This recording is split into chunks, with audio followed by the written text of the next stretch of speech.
Welcome to Fiction and Focus, a podcast where we explore the craft of writing without taking ourselves too seriously. I'm Nathan Harms. And I'm Wesley Watts. Each episode, we'll discuss uplifting topics like the soul-crushing pressure of expectations, the suffocating grip of self-doubt, and the swift kicking unmentionables of rejection. We'll share our experiences, struggles, and heartaches in the hope that you might find some small measure of comfort in our collective misery, or at least have a laugh at our expense. So grab a pen, paper, and your favorite writing snack, and join us as we put fiction in focus. Welcome, word nerds, to Fiction in Focus. Hello, Wesley. Hey, Nathan. How's it How going, have you been buddy? this last week? Sick. Awful and sick. But I'm coming back to it. I got some hot tea here. Ooh, you can even see the steam coming off that thing. Man, these HD cameras nowadays, I tell you. If you're listening, just imagine I'm holding a cup and steam is just pouring off the top. And it's Yeah, if you're just listening, you're missing out. Oh, my God. It's a great visual. That's why you should go follow us on the YouTubes. There you go. Yeah, hey, so this would be episode... Oh, gosh, is this 6? I believe it's 6, although we might want to stop talking about that at the beginning just in case we have to start putting them out of order. But I think for now we're still good. Yeah, this is 17.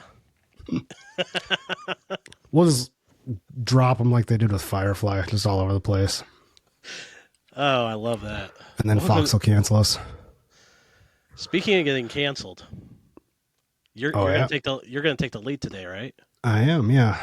It's a lot of the pressure. How are you feeling about that? Well, I am also still sick. I am starting to think that I'm one of the lucky people that has long COVID.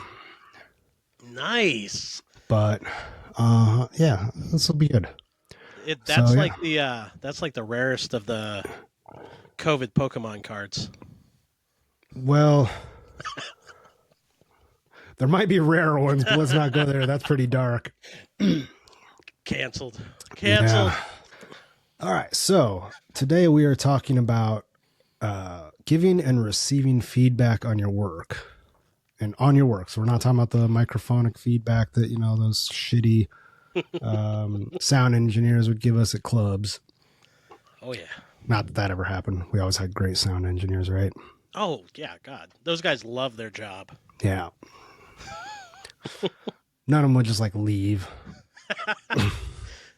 But that was our only person in the audience. All right. No, so we're talking about getting and receiving feedback through critique groups, critique partners, all that kind of stuff. So I thought I'd start off by, us kind of discussing a little bit, just briefly, of our experience with that. So do you want to go ahead and tell us your experience with critiquing? Yeah. I don't have as much probably as you do, and that's why I'm kind of excited for today's episode is to get some insight. But aside from immediate family basically telling me that I suck, which is always good. Yeah. I love that. Mom's like, you should have given up on your dreams. No, I'm kidding, Mom. I'm joking.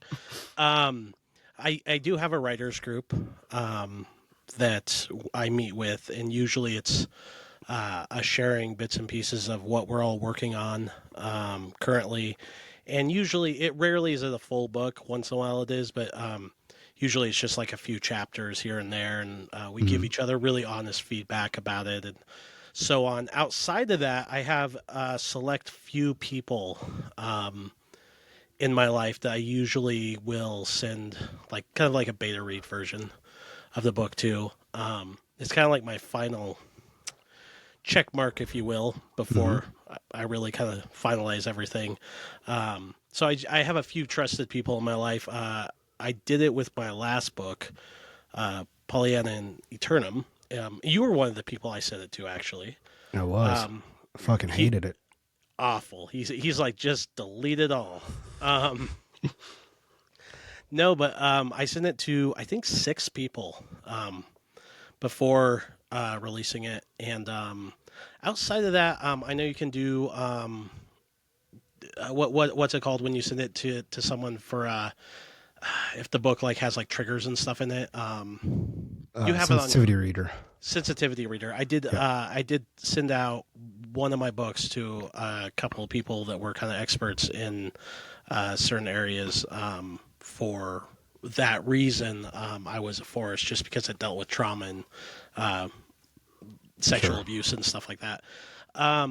Outside of that, I don't have a lot of experience in this. Now, I have received criticism, and even from my books and the beta readers and so on, and we can talk about kind of how I perceive that and what I use and Hmm. so on and so forth. I We'll get to that, but that is kind of the most experience that I have on this, That's actually. So, that's not bad though, and some of it actually complements mine because where I think I've got a broader range of experiences there. I actually have never had like because your group is in person, right? yeah, I've never had that. I've never had an in person group. Um, I almost had one recently, and then it fell apart before it ever really got going. But I've never actually experienced that, so I'll be interested to hear your yeah, insights on that. But yeah, for me, when I started off, we were just it was all online with websites. So this is really before Facebook even took off or anything like that. Um, there was websites like Writer's Rule and Lit Reactor, and I think one was called Squibbler or something like that. And basically, you'd join up and you'd critique other people's work. You'd get a certain number of points for that, which you could put up your work for, and then get hmm, critiques. So it's not necessarily like if I was critiquing your work, it's not necessarily like you would critique mine. It'd just be some member of the group, right, and usually more than one. You'd put a chapter up and get 5 to 10 critiques on it. okay, So that was kind of nice. It was definitely a mixed bag. So I had that. I've had some in person, like one-on-one critique partners. One that I got real close with that I co-wrote with. Um, that was a little bit of a unique situation though, because after we co-wrote and after we knew each other so well, it was pretty cool because we didn't pull any punches. yeah, Um, and we were kind of just comfortable like rewriting each other's stuff and be like, here, this is what I mean. Do with that, hmm, whatever yeah, you want to do with that. Um, and then aside from that, let's see, I've had a writing mentor, which was a professor that had been traditionally published. She taught at some college for a long time. I don't remember which one. Um, I had her and I were close for about a year. She actually wrote a book that was optioned for a film, and okay. the film never got made. But for a while, Patrick Stewart was actually attached to it Oh to be yeah, the male lead. So she actually got to fly out and meet him and stuff. And they had dinner and so, it's but like my dream. right. But like from what I understand of the industry, most optioned books don't actually get made. Yeah, So that fell apart. Oh, let's see. Outside of that, I've worked with a lot of beta readers, mostly paid. Unpaid beta readers don't generally come through as well for me. right. I've heard some people that have tons of free beta readers, which is awesome. So if you want a free beta read for me, hit me up. And paid editors. So Yeah, yeah, yeah, we're gonna go through a lot of that stuff and kind of do some pros and cons of each one of those and that sort of thing tonight. yeah. That sounds great. Love it. So we got a bunch of categories here to get through. The first one is like talking about the value of feedback, and I kind of want to do this as informational as we can because I've seen a lot of confusion online. I'm in some groups that have a lot of newer writers, and they just don't understand what to expect from the process, how to go about the process, Yeah, what it's for, that sort of thing. So the value is like getting feedback on work in progress can really show you your blind spots in writing to make you a better writer. analyzing a work in progress. So giving feedback to somebody else is kind of a growing experience. I'm sure you've experienced. Or Yeah, yep. So because you start analyzing something that's not like a complete picture, and it's different than analyzing like a really good book or really good film or something like that. Exactly. And it can provide a boost to confidence, I've noticed. So depending on the person's psychology, the compliments that they get can really reinforce what they've done right, make them feel good about that. And then moving forward after you've like fixed stuff, you can have like a little bit more confidence going forward because you realize that you had some issues that are corrected now, and that your final readers aren't going to see that. What do you think? What are some of the advantages that you've gotten out of it, or what are the benefits? Well, all my feedback is positive, so it's just great for my ego. No one's ever said anything negative about me ever. No, I'm just nice. Kidding. There's our first big tip. If you're perfect, you don't even need feedback. Boom. That's it. No, my God. So feedback, like the first real experience I had with it was with my writing group, and the first time we got together, I hadn't even really started writing anything for adults. I was still writing like young reader was about as high reading level as I had, and these guys were writing stuff more geared towards adults and sci-fi and so on. It was just such an eye-opening experience because I just got along with these guys so well right up front, and we just pulled no punches with each other just right off the bat. There was no honeymoon period. I sent them the first 3 chapters of the third Zed and Zia book, is when I joined the writers group, and I believe the first comment I got from them when it was my turn, because we go around a circle and each person gets like 45 minutes for us to just bash them or praise them. And they're just like, I had no idea what the fuck was happening. And I was like, oh, and they're like, not in a bad way, but like, it's you're further into the journey with the story and stuff like that. And I just had no idea like what is this? What's happening? And they immediately were like, yeah, you're really good when you lean into the weird and wacky stuff. And then if you try to make it sound too serious, it kind of sucks. And it was pretty right off the bat. It was pretty heavy advice. And what was really, really interesting was that it still gave me an ego boost because of the stuff they did like. And then it gave me a motivation boost because of the stuff that they didn't like. Right. And that's the thing. A lot of people, I think, the value of it, getting back to it, is if you're a new writer or you don't have very thick skin, I think for a lot of people, they find critiquing and so on to be demotivational. And they're just like, oh, I guess it all sucks. I'm just going to give up.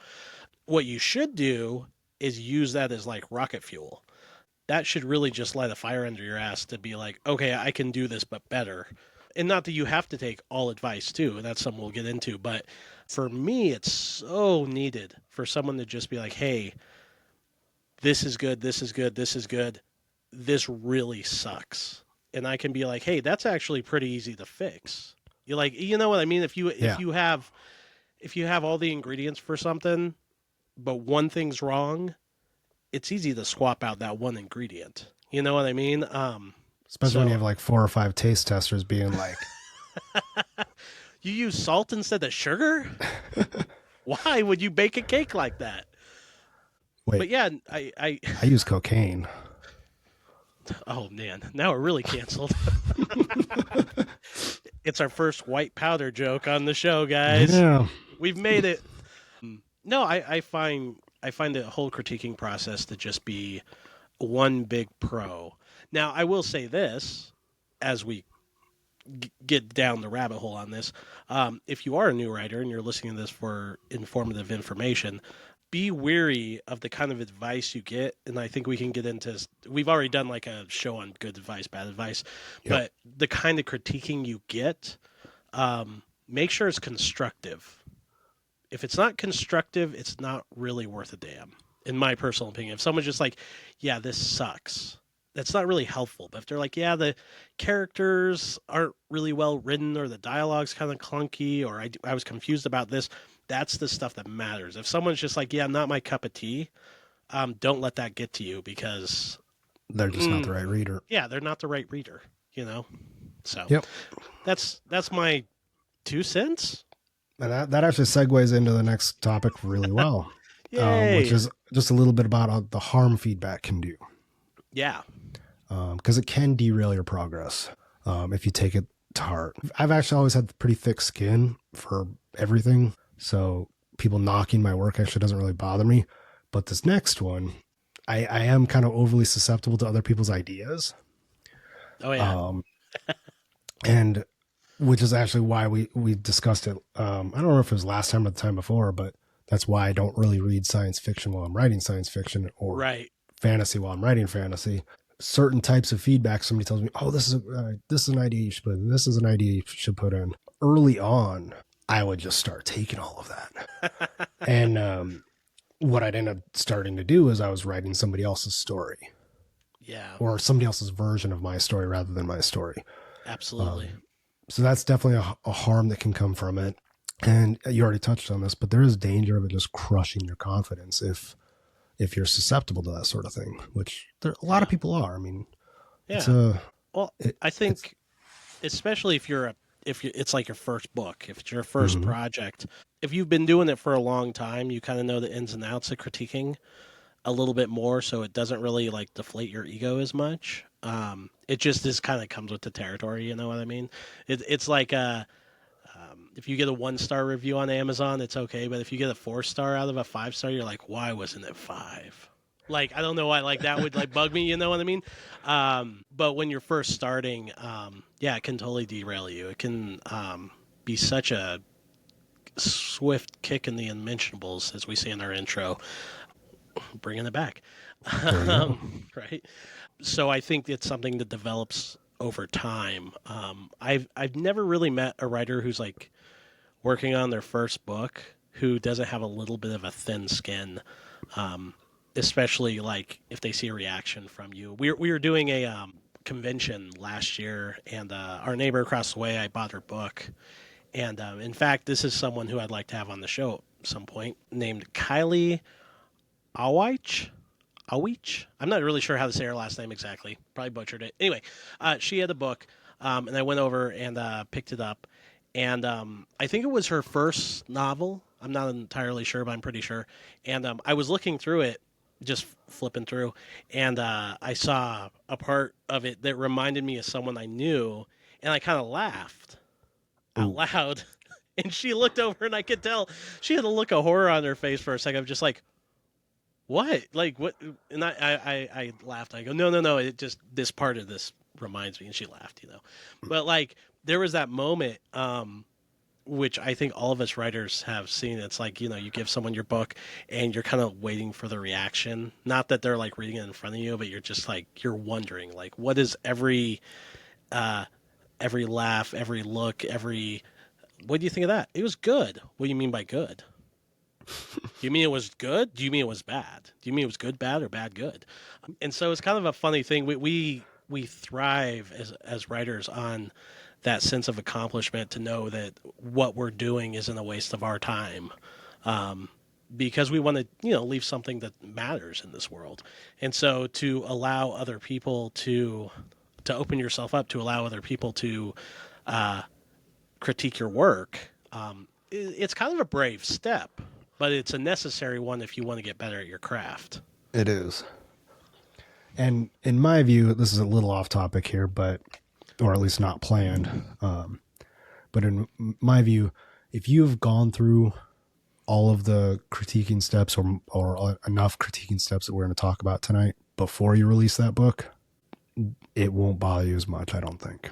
That's my opinion, because you will have that confidence that if somebody picks up that book and is like, wow, this is real crap. Right. All right. Okay. That's not for you. Yeah. You know. Yeah. But yeah, that's we should probably move through this, because we've got a lot left to cover. So this next section is going to be a lot of talking. Might cut that out, but No, I like that. It is a podcast. it is a podcast. But holy shit! Normally, we've got like a couple paragraphs of notes, and I've got this huge section here. I love it. But there's a lot of different types of feedback and critiquing and these things. And another thing that I've noticed online in these groups with newer writers and even some more experienced writers that are maybe just kind of, maybe they've written a bunch of books, maybe they've even released stuff, but they're finally deciding to get feedback before they release. So it's new to them. There's a lot of confusion about the terms, the definitions, the words they're using.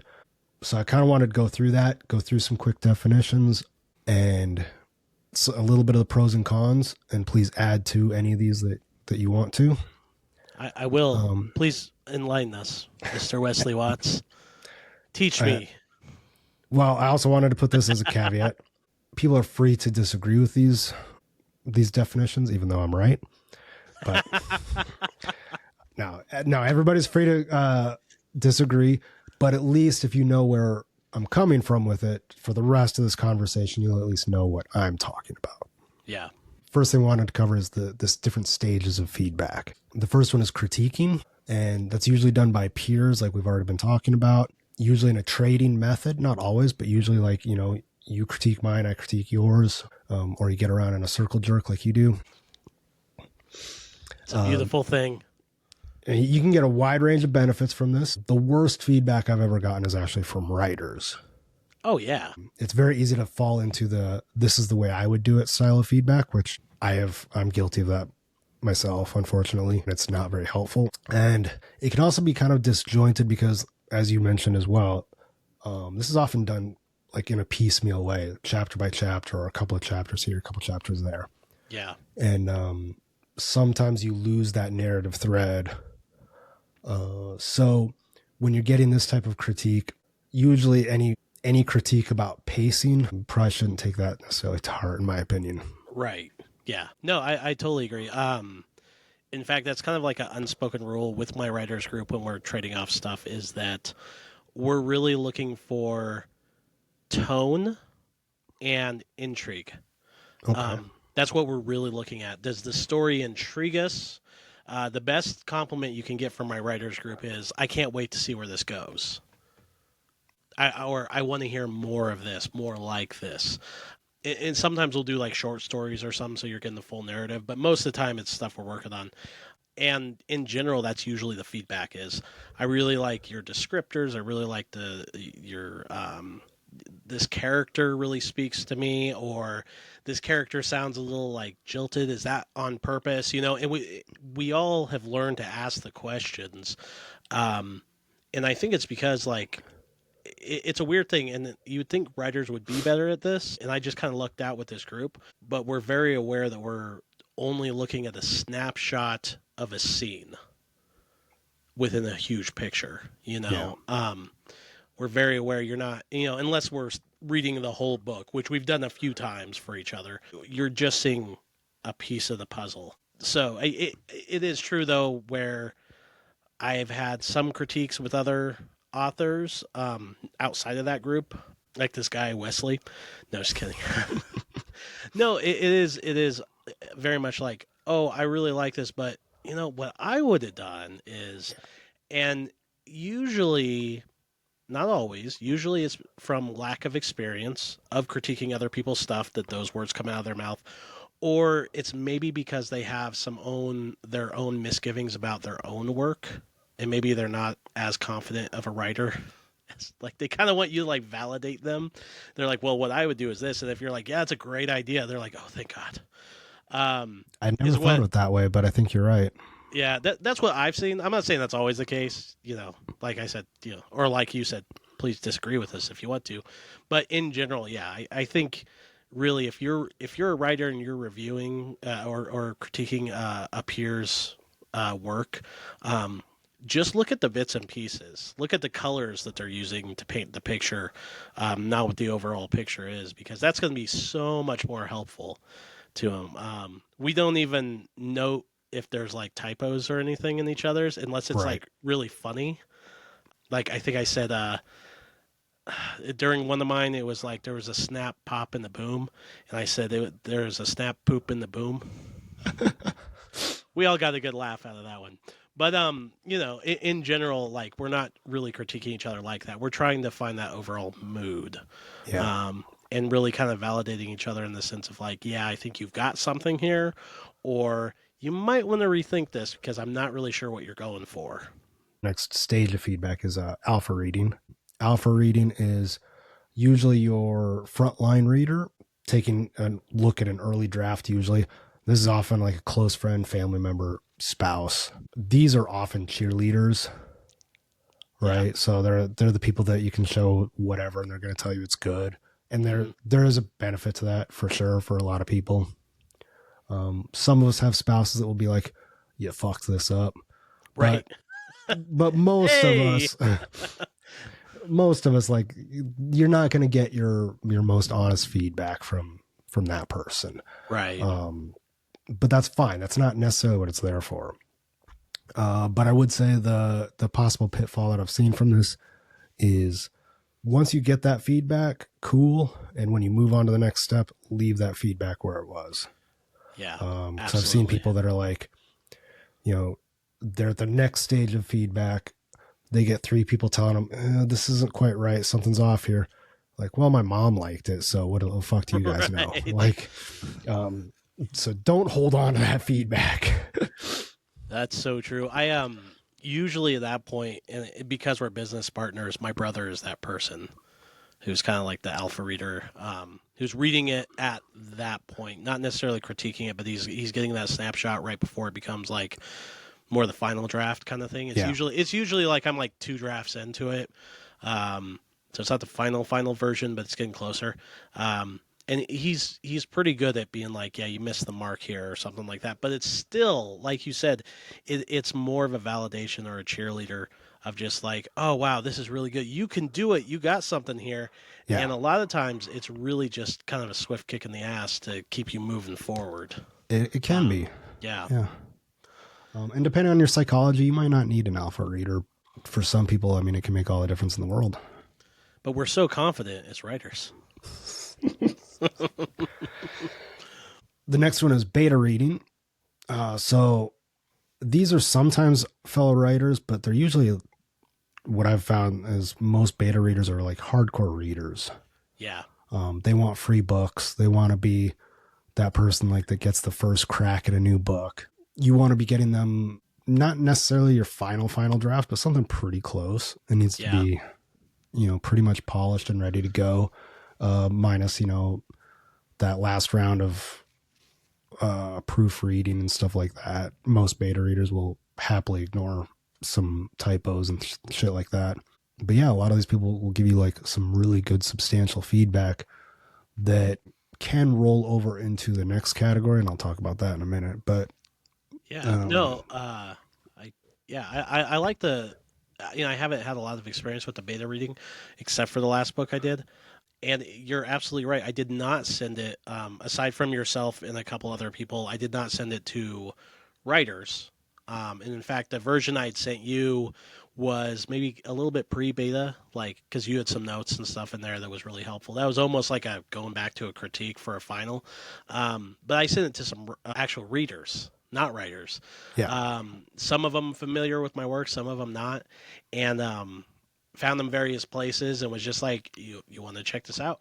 And the response I got from it was really, really overwhelmingly positive.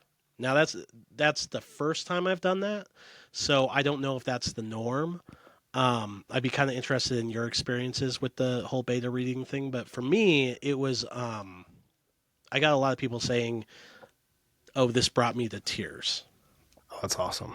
And that's I was one of like, the best compliments you can get, because it was so bad. No, because it was a tragic romance. Of course, someone's saying like, it brought me to tears. Like that was, of course, that's like the biggest compliment you can get, because that's like, that was the whole point of the book, is to just like kind of rip out your heart a little bit.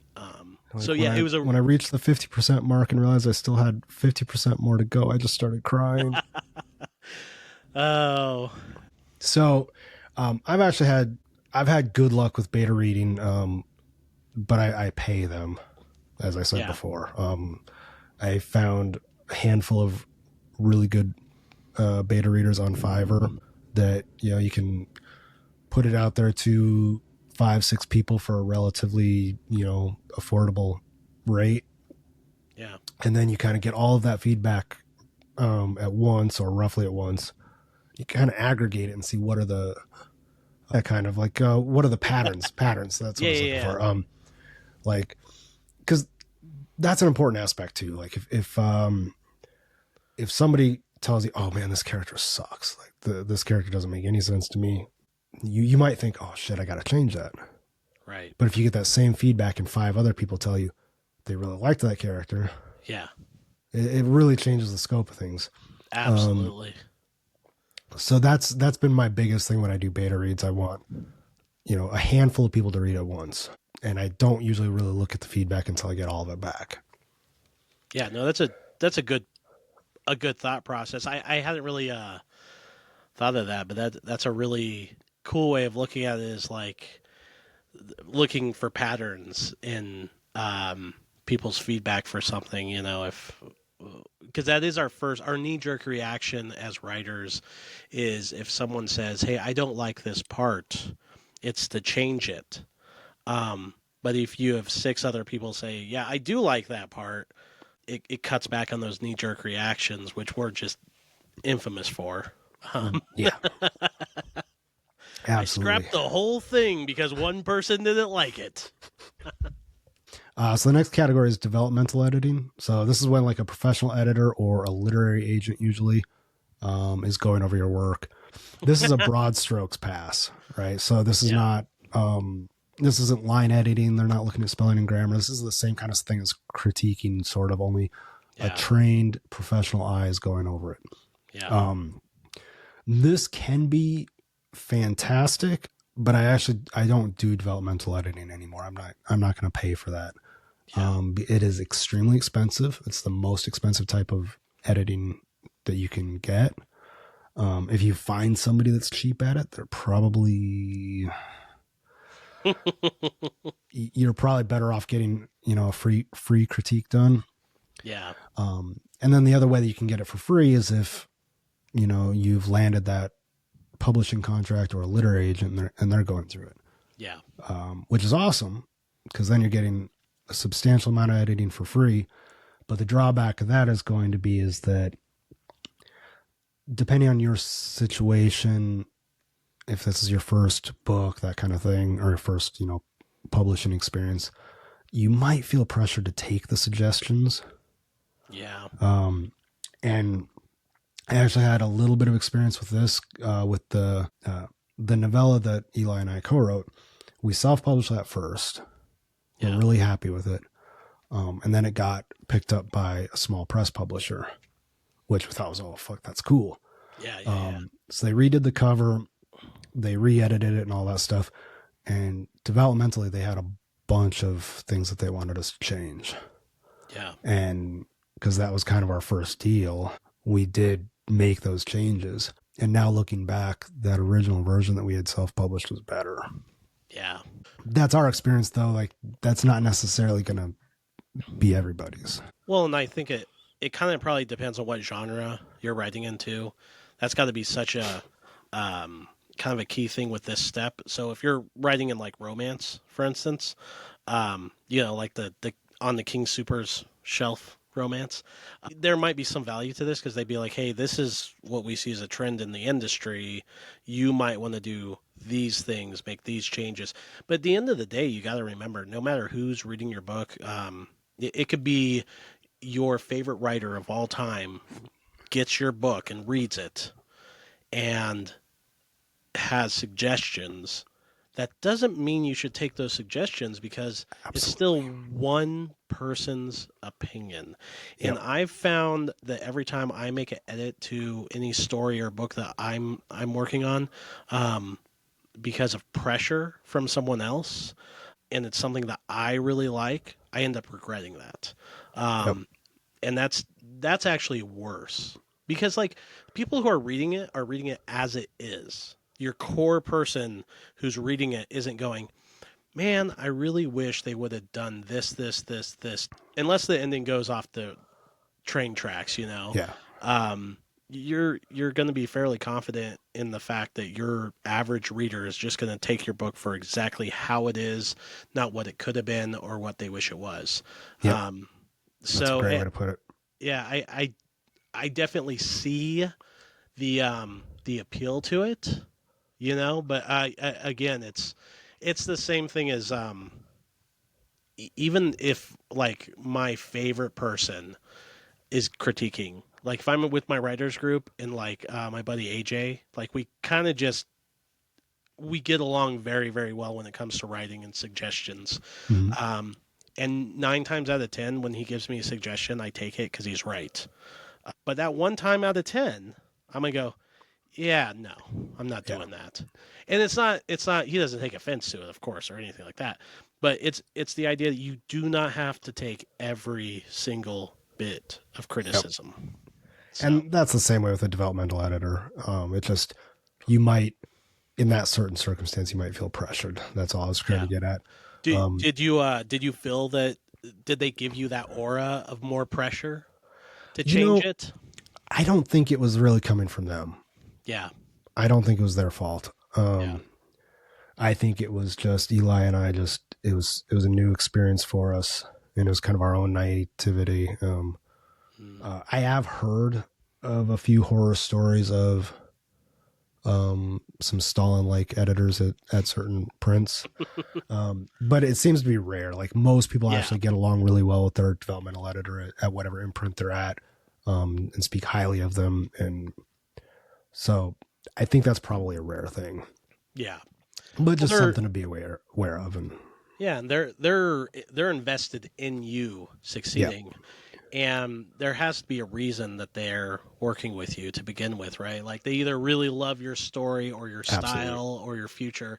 So they're not going to tell you like start from scratch, but so yeah, they have a vested interest in you succeeding. So it's like someone coming in and going, you know, if you just change this one little thing, that might be kind of cool. No pressure, but you know, and that's what I would imagine it kind of feels like. But because they're so invested in you, and your creative future and their future are kind of lumped into one thing, I think we would probably, I would imagine you would take on more pressure internally because of their interest in your success.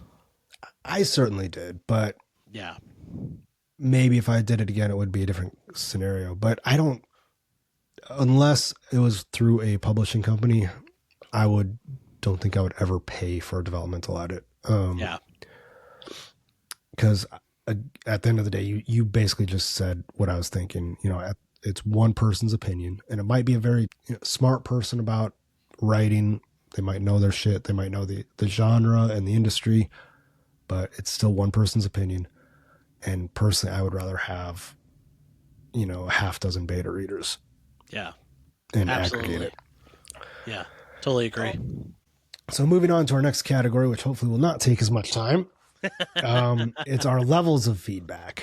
Yeah, And we've already kind of discussed this, so we can probably just run through this real quick. But there are different levels of feedback. You've got your peers, which are your fellow writers.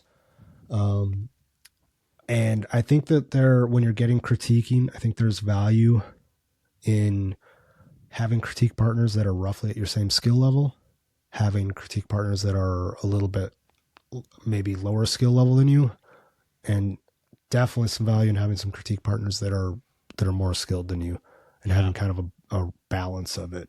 What do you feel about that? Or Yeah, are you no. gonna go on record here and say that you are the best person in your critique group? And Well, they all know that. okay, cool. No, I'm definitely I release the most stuff. Doesn't mean it's good. No, I think you're absolutely right. My buddy Seth, he knows so much about proper grammar and kind of the tricks of the trade. Really, the rules. He The knows the mechanics of rules, it. the mechanics of it. I mean, this guy is just God. He's a whiz. Like, oh my gosh. And I feel like skill wise, writing wise, we're kind of on the same level, but he definitely he has so much more knowledge from that. So when he's critiquing, I'm really kind of listening to maybe some of those finer things that he's putting in there and taking that really seriously. Whereas like motivation wise, I might have a bit of a head up on most of the other people in the group because I release so much stuff. So that's like, I really like this. When are you going to finish it? To the point where I'm like texting them every day.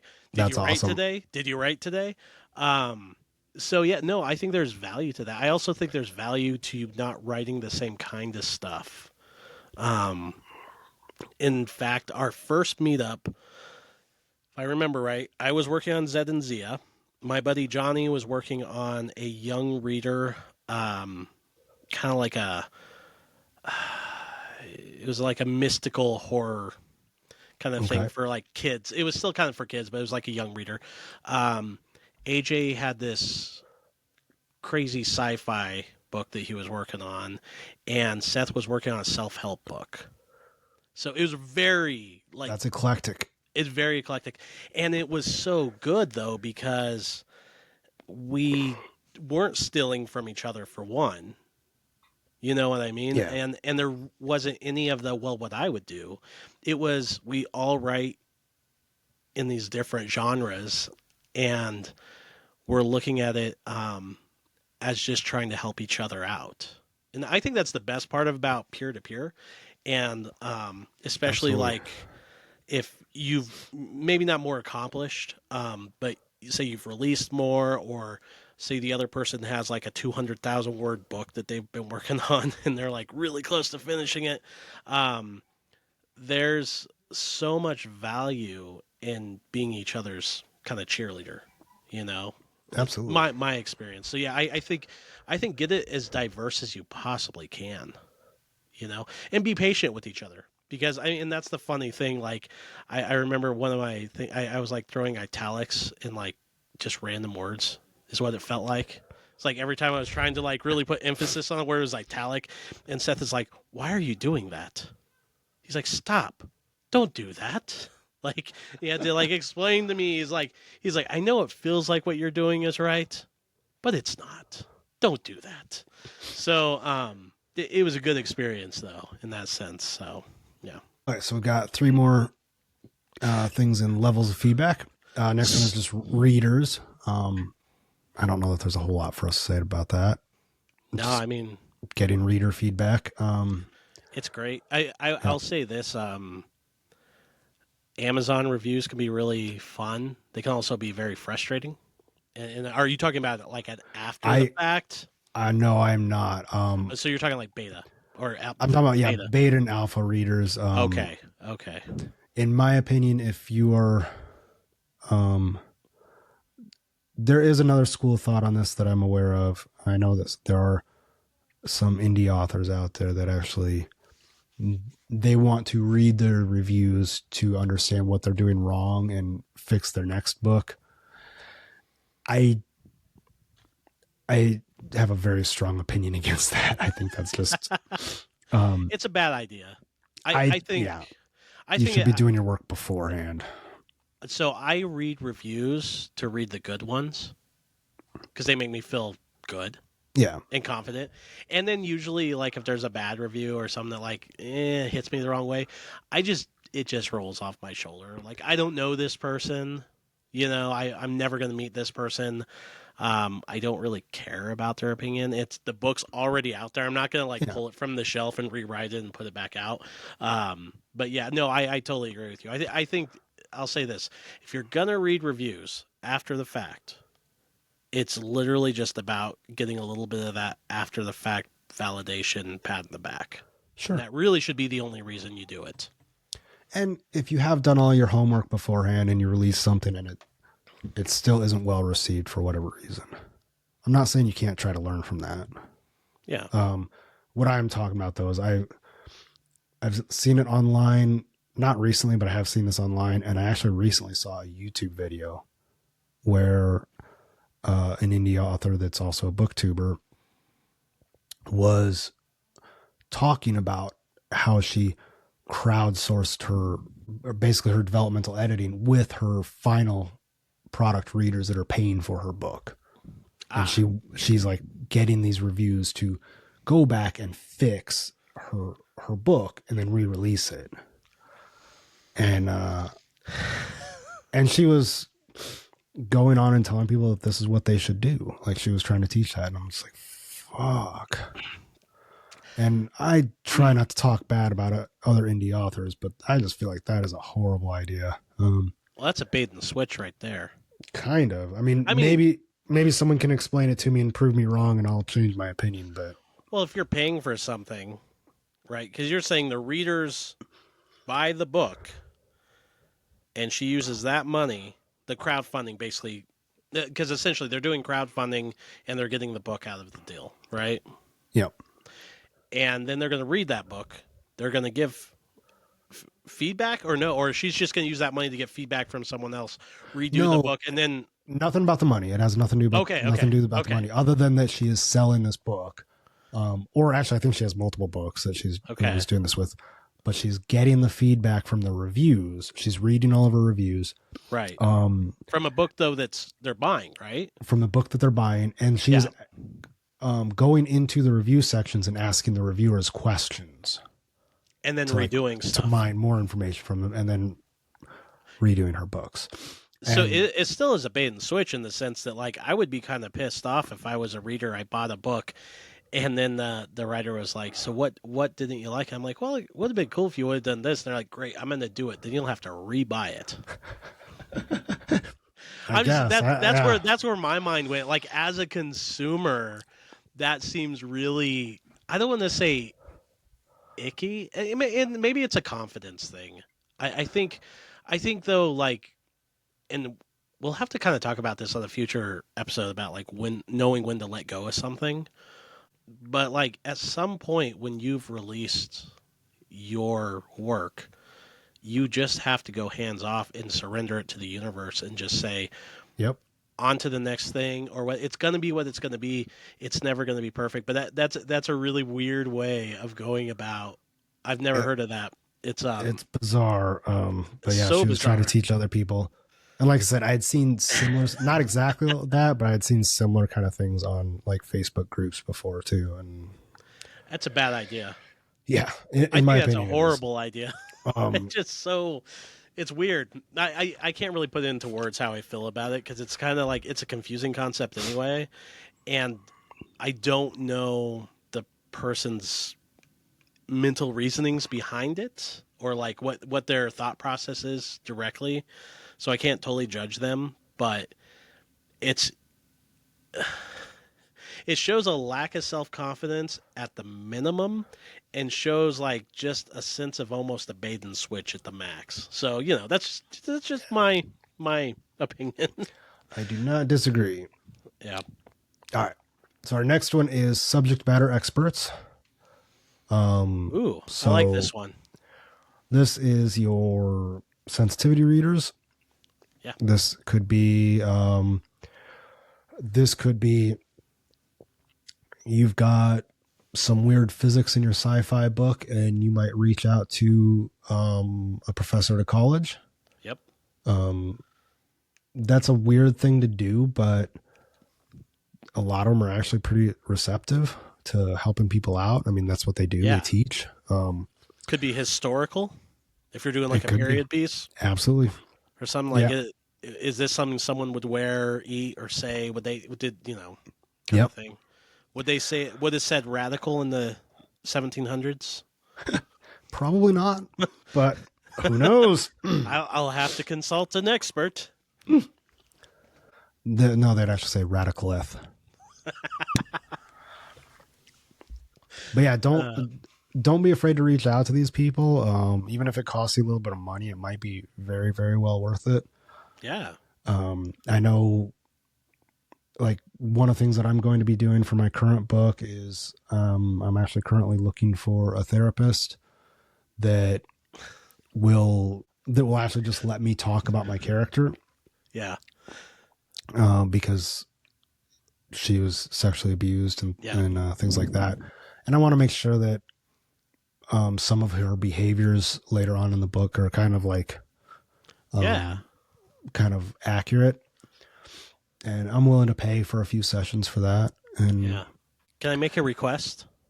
When you edit this, I want you to say, so for my next book, I'm looking for a therapist, and then just cut. That's why I was laughing, not because of the subject matter. It was just a perfect. right. That's for after the book comes out. Oh, No, that's after I get this feedback, I'm just going to need a therapist just to deal with all the negative feedback. No, that's a really, really cool concept, though. Yeah, no, I applaud you for that. That's really smart. Like like a behavioral specialist or something as well. Or, gosh, I mean, it's really interesting though. Depending on what you're writing, though, I mean, if you're writing something that has like medical bits in it or wars, I mean, you could talk to soldiers, you could talk to doctors and nurses, and yeah, no, I mean, such a if you're writing about a white collared worker who sits in an office all day long and gets carpal tunnel syndrome from typing so much, you can reach out to me. Yeah, that's carpal tunnel's not from typing, buddy. Hey, man, my mom's listening to this. She clicked off it like 40 minutes ago. Oh yeah, that's right. for sure. So our last one in this category, holy shit, this is taking a long time, is mentors and / developmental editors. And we've kind of already discussed this about what they're about. So I don't know if we need to cover that more. What do you think? Not really. I when you said mentors, and I know this is a subject like we kind of want to talk about in a future episode as well, is just like having a writing mentor and stuff like that. Yeah, because I've got some stories from mine. Yeah. And as positive, it was a super positive experience overall, but there's some downsides too. Yeah. I think I don't have any experience with this really, but I have found that usually the people I would consider like writing mentors isn't someone that necessarily I've kind of been taken under their wing. It's usually other authors at conventions who I've met and become really good friends with, who are far further along in their career than me, and I just like to ping them and just be like, "Hey, what about this?" Kind of thing. It's not really a mentor, so to speak, but like that is, as long as they're okay with it and they actually get along with you, that is. We enjoy talking about ourselves and our journey. Yeah. And so if you can find someone that's further along in their career than you are, it doesn't have to be necessarily an award-winning professor. No, it doesn't. It could just be someone who's sold more books than you, or that has more books than you, or just seems to enjoy it more than you do, seems less stressed than you about it. They might have some really good tidbits for you. So it could be that person that's just one step ahead of you. Yeah. They're just taking that piano lesson 1 week ahead of you and then regurgitating it. It could be like, it doesn't have to be any like strict thing. You don't even have to call them a mentor. I would say what you're actually describing is, if it's not a mentor, it's at least in the same ballpark. Yeah. So, absolutely. Yeah, we can talk about that more some other time. That's more of just some anecdotes and maybe fun stories. But all right. So our last category here before we move on is types of feedback. This one's shorter, at least hopefully. I'm going to go out of order since we kind of already just talked about one of these. So I'm going to do these a little out of order than I had them. But the first one is going to be expertise and sensitivity feedback, which we kind of just discussed. So we can probably just move on, right? Yes. Unless you have anything you wanted to add? Nah.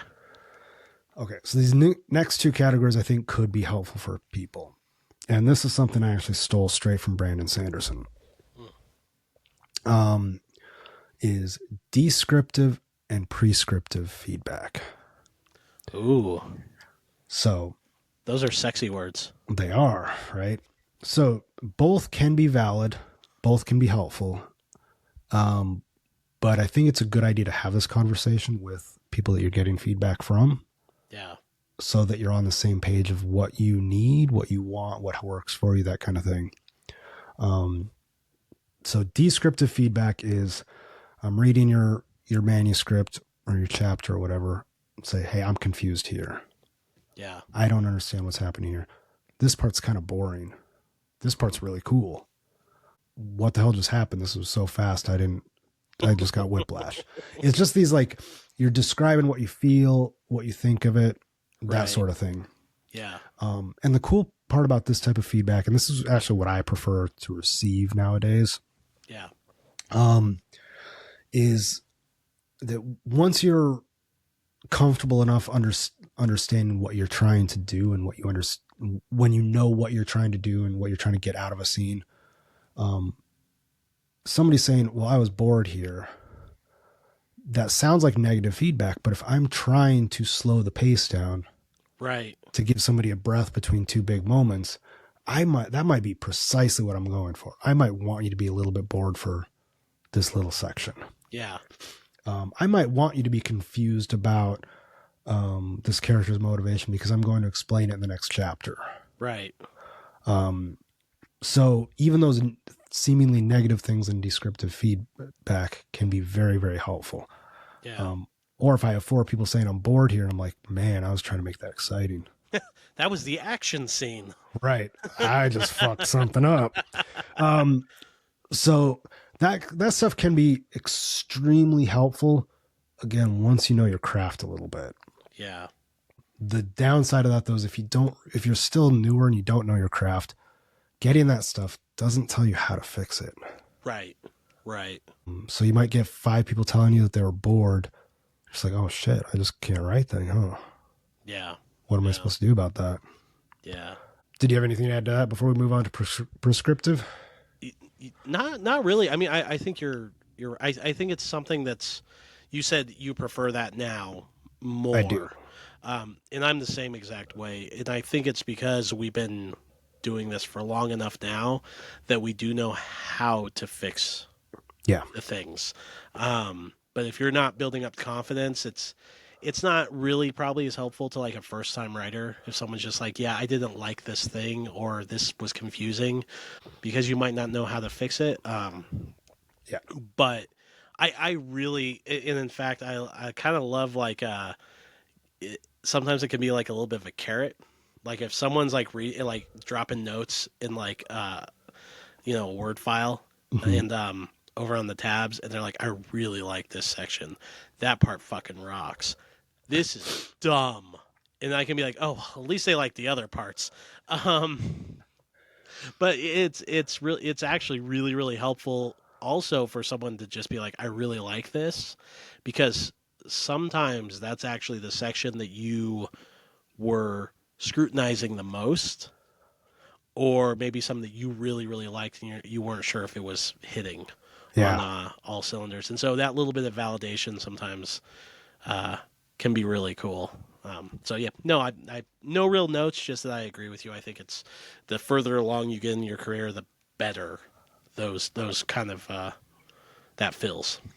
Not to make this take longer, but you just made me think of something that was pretty cool. So early on in Me and the Machine, I actually had a critique partner that was just online. I never even saw a real picture of her. I just know that she was like a black lady from the South. Yeah. And so we were critiquing each other's work, and she gave me descriptive feedback, but it was in the coolest way ever. She would just make notes, like comments in my Word document. Yeah. Just talking to Gabby. So it was just her talking to Gabby, like what she was thinking, what was going on. And I got so much out of that. Yeah. And it was entertaining, but it was like, yeah.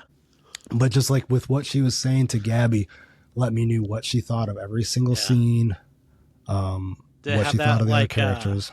Did it have that like Southern flair? Like sometimes, yeah. Like, girl, get out of there. A little bit, yeah. Yeah. Her actual writing had more of that than her comments to me did, but she had a little bit of that. That's awesome. A little bit of that sass. That's awesome. All right. Then the last type of feedback is kind of the opposite of descriptive. It's prescriptive. This was very, very helpful for me early on. But this is where somebody actually tells you, what they think that you should do. You know, Yeah. hey, this scene is really slow. Have you considered doing this, this, and this to try to pick that up? Yeah. This is a little bit more heavy-handed and can lead to some of the downsides that we talked about at the start of this. But it's a valid type of feedback, and if that's the feedback that the person wants, that's the feedback that the person can give, it can work out. Yeah, I think this really has to do with um, who is giving you this feedback.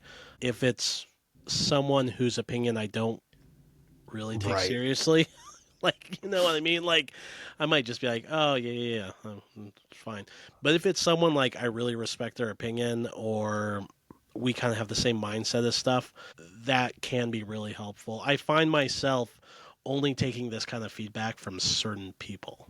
There's like, it's like a small list. And it's something that I don't know that I could ever take from like a stranger unless like I knew their works. You know what I mean? Sure. Like if it was like a really famous author and he's like, now in this part I do this, I'd be like, yes sir, give me more.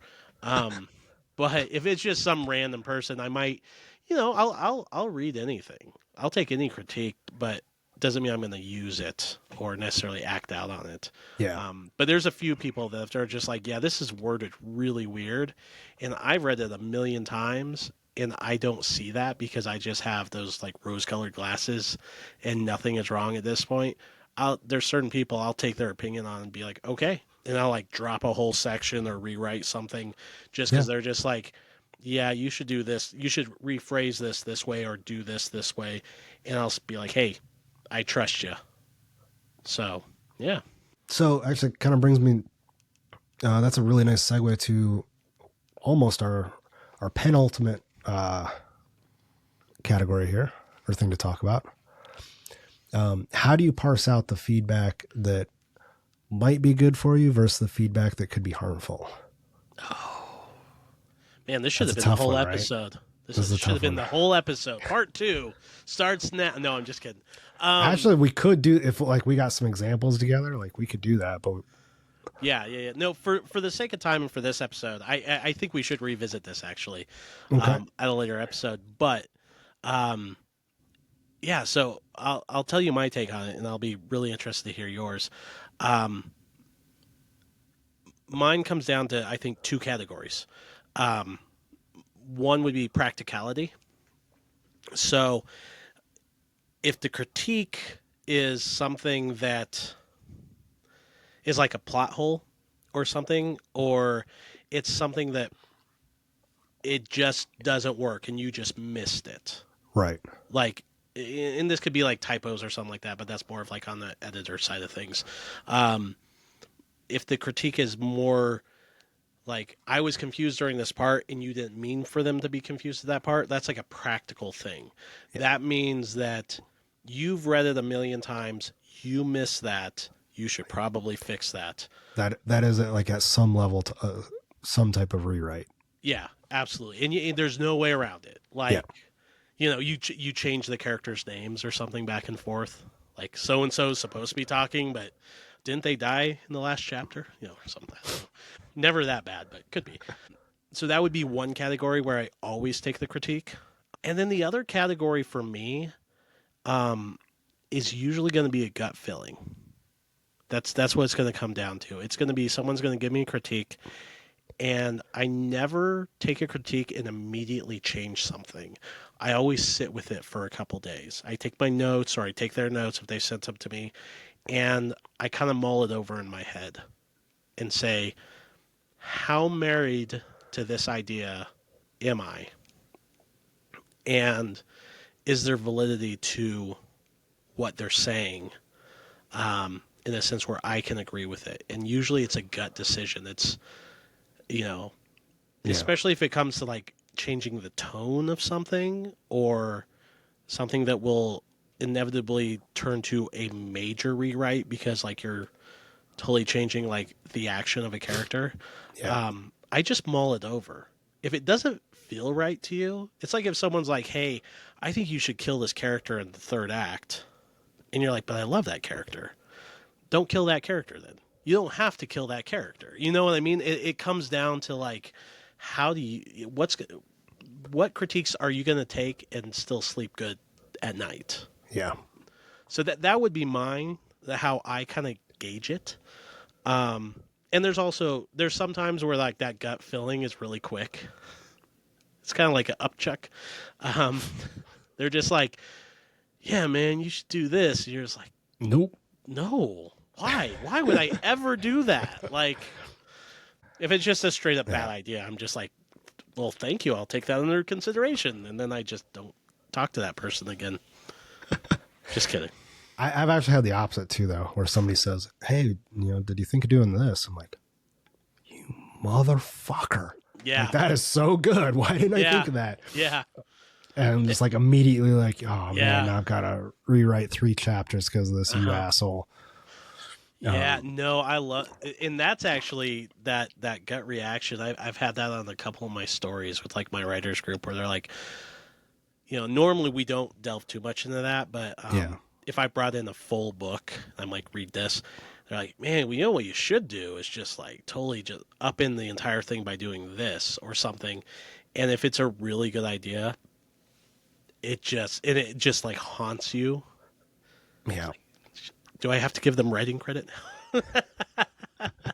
I talked about it in a past show, but Petrichor had a very horror sad ending to it, which is one of my horror novellas. And my buddy Seth, who's in the writing group, was just like, he basically said, you should change the ending. And as you know, that's usually something really near and dear to my heart. But he was absolutely right, and it changed the entire book by adding just a little bit extra to throw a little bit of hope into it, and it made the character's journey that much better. Yeah, that's a good critique partner. Yeah. So for you, what's your scale? A lot of it does come down to gut, and it took me a long time to really trust that. Yeah. So with some early novels, I got some feedback. And I would say most of the feedback, well, maybe I shouldn't say most. I'd say I got, a lot of good feedback. Yeah. But there was some bad feedback in there that was just told to me so confidently, so just 100% this is the way it should be if you want this to be a good book. Yeah. That I went against that gut reaction. Yeah. And it wasn't even necessarily that they were wrong. It's more like one of those things where it's just different. Yeah. And it wasn't my book, or that part of it, at least that part wasn't my book. So I think that's something that I think everybody needs to figure out on their own. So there's no way to teach that, no way to teach how, trust in your gut. Right. So there's some of that. There is also the other thing that now I kind of don't listen to any one person all that closely. Yeah. And I'm trying to get enough feedback that I can see what the trends are. Yeah. I don't know. And kind of just gauge what their feedback is versus what I was trying to do. And sometimes that's what people should, consider doing. Like when you get feedback on a certain scene or a certain moment or whatever, try to take a step back. Time is great too. I think that's a huge thing, not making any gut or knee jerk reactions right away. But, after taking some time, look at what you're trying to do with that scene. What's the purpose? Yeah. Are you trying to do something thematic? Is it to up tension? Is it a character moment? Whatever the case is. And then ask yourself, does the person giving me feedback seem to understand what that purpose was? Absolutely. And if they do seem to understand what the purpose was and they're still giving you feedback, that maybe you should take that feedback a little more, put a little bit more weight on it. Yeah. But again, at the end of the day, it's just another person's opinion. Well, and I think when you're writing, it's so near and dear to your heart. You've created this thing. It's literally from here to there. There's really no in between. And So sometimes it's so personal to you that when someone critiques something, it's easy to take offense to it immediately because it's so personal to you, or maybe it holds some meaning behind it. Maybe a character that you've written is based off someone you know or love or have lost or something like that. And you find yourself really holding on to that because it's so personal to you. And they don't know that. And maybe your average reader doesn't know that either. But at the end of the day, you chalk up, why do you do this? If you're doing it to make money, you're listening to the wrong podcast, for one. And for two, like, you're kind of in a weird way for the wrong reasons. I'm not saying you can't thrive for success, but success to me means writing things that I love and putting them out to the world. And so if you can't type the end and be happy with what you're putting out into the world because you've taken too much advice from people, you know, it's not going to sit well with you, and it's not going to be a pleasant experience. Well said. I get one an episode. Yeah, we're going to cut that one out, though. No, I think we got through it. Yeah. Well, this episode is brought to you by editing, which we will be doing a lot of on this episode. Yeah. Including that right there. Right. So Wesley, if people want to pick up your book, Me and the Machine, where would they go? Amazon would probably be the best place, but by the time this episode is out, hopefully I'll actually have my website fixed, and I'll have a link tree in the comments down below, or the show notes section down below. Very cool. Yeah. How about you? Just go to harmspublications.com and you can see all my books that I write, and my brother illustrates a fair amount of them as well. And yeah, thank you for listening. Please like, subscribe, comment, share this podcast. We're in the thick of it now. I think we just we're actually releasing episodes. They're coming out. They're being released into the world, and people are tending to like them. So join us next week. Did you say pretending to like them? Yeah.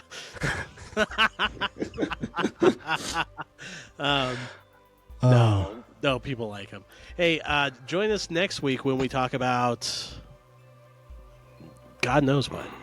But thank you for listening. It'll be words and stuff. It'll be words and stuff. All right. Bye. Bye-bye.